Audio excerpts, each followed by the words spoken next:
আসসালামু আলাইকুম। ইসমি স্টার চ্যানেলে সবাইকে স্বাগতম। কখনো কি এমন হয়েছে কোনো একজন মানুষকে আপনি মন থেকে ভালোবেসে ফেলেছেন, অথচ জানেন না শেষ পর্যন্ত সে আপনার জীবনের মানুষ হবে কি না? তাহলে আজকের ভিডিওটি শেষ পর্যন্ত দেখুন, কারণ আমরা শুধুমাত্র আবেগ দিয়ে নয়, কুরআন ও সহিহ হাদিসের আলোকে আলোচনা করব। মাঝে মাঝে মনে হয় মানুষটা যেন আপনার জন্যই এসেছে। তার কথা মনে পড়লে বুকের ভেতর অদ্ভুত এক অনুভূতি হয়। তাকে নিয়ে ভবিষ্যতের স্বপ্ন দেখতে ইচ্ছা করে, আবার কখনো ভয় হয় যদি সে আমার ভাগ্যে না থাকে। আপনি কি জানেন, এই জায়গাতেই একজন মুমিনের সবচেয়ে বড় পরীক্ষা শুরু হয়। কারণ ভালোবাসা শুধু কাউকে পাওয়ার নাম নয়, ভালোবাসা হলো আপনার হৃদয়ের সবচেয়ে প্রিয় মানুষটিকেও আল্লাহর হাতে ছেড়ে দিতে পারা।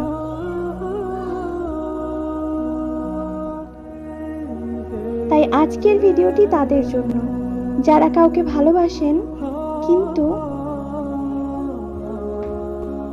জানেন না এই মানুষটি কি সত্যি আপনার জন্য লেখা হয়েছে।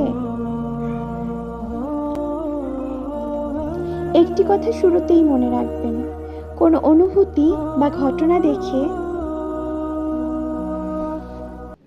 নিশ্চিতভাবে বলা যায় না যে এই মানুষটিই আমার ভাগ্যে আছে। গায়েবের জ্ঞান একমাত্র আল্লাহর কাছে। তবে কোনো সম্পর্ক যদি আপনার জন্য কল্যাণকর হয় এবং আল্লাহ তা আপনার জন্য নির্ধারণ করে রাখেন, তবে সেই পথে কিছু সুন্দর পরিবর্তন ও অনুভূতি তৈরি হতে পারে। প্রথম অনুভূতি, আপনার হৃদয় অস্থিরতার বদলে আল্লাহর দিকে ফিরে যেতে শুরু করবে। আপনি হয়তো আগে শুধু মানুষটাকেই পাওয়ার জন্য দোয়া করতেন, কিন্তু ধীরে ধীরে আপনার দোয়া বদলে যেতে শুরু করবে। আপনি বলবেন, হে আমার আল্লাহ, যদি সে আমার জন্য কল্যাণকর হয় তাহলে তাকে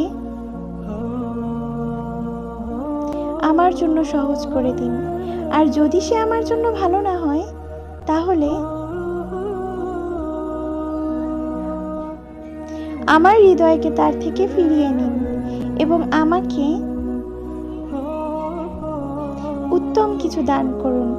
এই দোয়াটির মধ্যে গভীর সৌন্দর্য রয়েছে, কারণ এখানে আপনি মানুষটিকে নয়, আল্লাহর সিদ্ধান্তকে বেছে নিচ্ছেন। আপনি বুঝতে শুরু করবেন, আমি তাকে চাই, কিন্তু তার চেয়েও বেশি আমি আমার আল্লাহর সিদ্ধান্ত চাই। দ্বিতীয় অনুভূতি, হারাম পথে নয়, হালাল পথে তাকে পাওয়ার ইচ্ছা তৈরি হবে। সত্যিকারের ভালোবাসা আপনাকে আল্লাহর কাছ থেকে দূরে সরিয়ে দেবে না, বরং আপনি ভাববেন, আমি যদি সত্যিই তাকে ভালোবাসি তাহলে কেন এমন পথে যাব যেটা আমার আল্লাহ পছন্দ করেন না। গোপন সম্পর্ক, অশালীন কথা, সীমাহীন যোগাযোগ, এসবের পরিবর্তে আপনার মনে বিয়ের চিন্তা আসবে। আপনি চাইবেন সম্পর্কটি সম্মানের সাথে পরিবারের সামনে আসুক, কারণ যে ভালোবাসার শেষ গন্তব্য নিকাহ, সেখানে অপেক্ষা কষ্টের হলেও তার মধ্যে মধ্যেই সম্মান থাকে। তৃতীয় অনুভূতি, আপনি মানুষটির চেহারা বা কথার চেয়ে তার চরিত্রকে বেশি গুরুত্ব দিতে শুরু করবেন। শুধু সে আপনাকে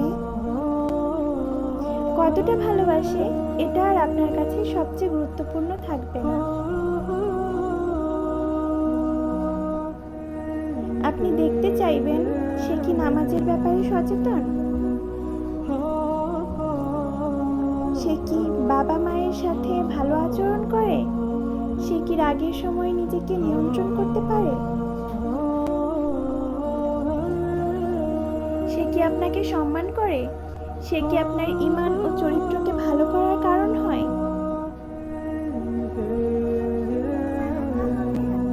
কারণ বিয়ে শুধুমাত্র আবেগের সম্পর্ক নয়। একদিন সৌন্দর্য কমে যাবে, রোমান্টিক কথাগুলোও কমে যাবে, কিন্তু চরিত্র, দায়িত্ববোধ এবং তাকওয়া এসবই সংসারকে টিকিয়ে রাখে। চতুর্থ অনুভূতি, আপনি তাকে পাওয়ার জন্য মরিয়া না হয়ে ধৈর্য ধরতে শিখবেন। আপনি হয়তো ভাবছেন কখন হবে, কবে হবে, কেন এত দেরি হচ্ছে, কিন্তু আল্লাহ কখনো কখনো আমাদের অপেক্ষা করান, কারণ তিনি আমাদের এমন কিছু থেকে রক্ষা করছেন যা আমরা দেখতে পাচ্ছি না। মনে রাখবেন, দেরি মানেই প্রত্যাখ্যান নয়। কখনো কখনো দেরি মানে প্রস্তুতি, কখনো দেরি মানে পরীক্ষা, আবার কখনো দেরি মানে আল্লাহ আপনাকে আরো উত্তম কিছুর জন্য প্রস্তুত করছেন। তাই কাউকে পেতে গিয়ে নিজের আত্মসম্মান হারাবেন না, কাউকে ধরে রাখতে গিয়ে আল্লাহকে ভুলে যাবেন না।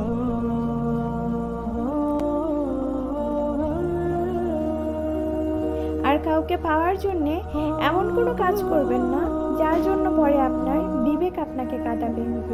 পঞ্চম অনুভূতি, তার জন্য দোয়া করতে গিয়ে নিজের জন্য দোয়া করতে শুরু করবেন। আপনি বলবেন, হে আমার আল্লাহ, যদি এই মানুষটি আমার দুনিয়া ও আখিরাতের জন্য ভালো হয় তাহলে আমাদের হালাল ভাবে এক করে দিন, আমাদের সম্পর্কের মধ্যে বরকত দিন।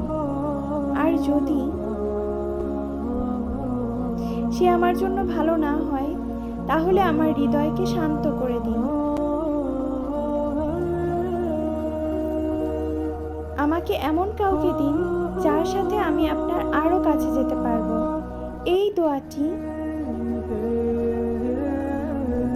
খুব সুন্দর, কারণ এখানে ভালোবাসা আছে কিন্তু জেদ নেই, আশা আছে কিন্তু অহংকার নেই, চাওয়া আছে কিন্তু আল্লাহর সিদ্ধান্তের উপর বিশ্বাসও আছে।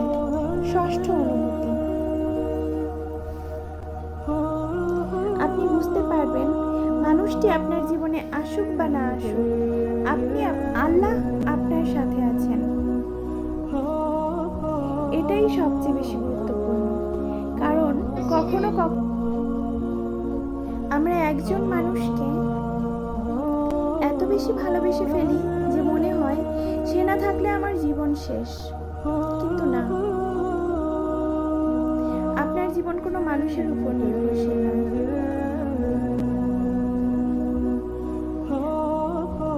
আপনার জীবন আল্লাহর হাতে। যে মানুষটি আপনার জন্য লেখা, পৃথিবীর কোনো শক্তি তাকে আপনার কাছ থেকে চিরদিন দূরে রাখতে পারবে না। আর যে মানুষটি আপনার জন্য লেখা হয় তাকে আঁকড়ে ধরেও, আর যে লেখা নয় তাকে আঁকড়ে ধরেও আপনি স্থায়ীভাবে নিজের করতে পারবেন না। তাই আপনার কাজ হলো চেষ্টা করা, দোয়া করা, নিজের চরিত্র সুন্দর করা এবং আল্লাহর উপর ভরসা রাখা। আর যদি সেই মানুষটি সত্যিই আপনার জন্য কল্যাণকর হয় ইনশাআল্লাহ এমন একটি সময় আসবে যখন আপনার চোখের পানির জায়গায় কৃতজ্ঞতার অশ্রু থাকবে। যে মানুষটির জন্য আপনি এক সময় রাত জেগে দোয়া করতেন, হয়তো একদিন তার পাশেই বসে আপনি বলবেন, আলহামদুলিল্লাহ, আল্লাহ আমার জন্য যা রেখেছিলেন সেটাই সবচেয়ে সুন্দর ছিল। আর যদি সে না আসে তবুও বলবেন আলহামদুলিল্লাহ। কারণ আপনি জানবেন আল্লাহ আপনার কান্না দেখেছেন,